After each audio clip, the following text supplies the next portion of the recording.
معاشرے کے رنگ و روپ میں چہکتی ان تتلیوں کو خوش کرنے کا جواز پیدا کریں، تاکہ ان کے اندر کسی قسم کی ایسی احساس محرومی پیدا کریں جو اللہ رب العزت نے تو پیدا نہیں۔ پہلے وقتوں میں جب لوگ اپنے بچوں کے رشتوں کے متلاشی ہوتے تھے، وہ ایسے میں وہ کوئی ایسا گھرانہ دیکھنا پسند کرتے تھے جہاں تعلیم، تہذیب، ثقافت، کردار اور تربیت کا بہت عمل دخل ہو۔ وقت بدلا، حالات بدلے، بہت ساری خرافات کو ہم نے دور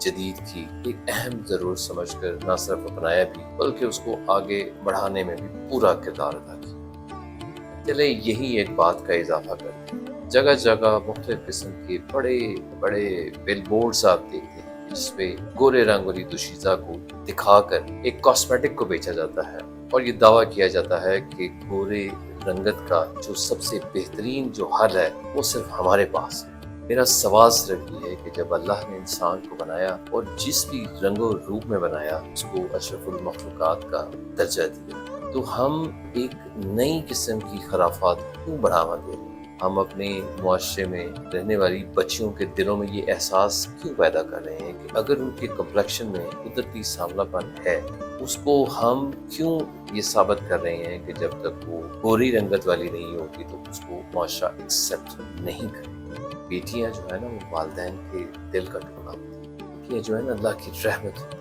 خدا را رحم کریں اور رحم سے زیادہ تھوڑی سی شرم کریں، اور اس قسم کی چیزوں کو بہت زیادہ پروموٹ کر کے معاشرے کے اندر کی نئی بدامنی کا سبب نہ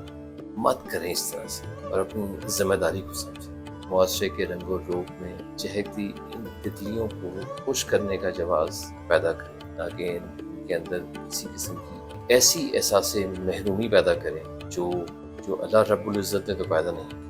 آپ اس کی وجہ بن رہے ہیں۔ کیونکہ یہ جو رنگ و روپ ہے نا یہ بہت ایک ثانی درجے کی چیز ہے۔ اصل چیز کردار ہے، اصل چیز اعتماد ہے، اصل چیز تعلیم ہے، اصل چیز تربیت ہے۔ اللہ نے جس طرح سے بھی اپنی مخلوق کو بنایا ہے اس کو اس کے اسی رنگ و روپ میں پوری سچائی کے ساتھ اس کو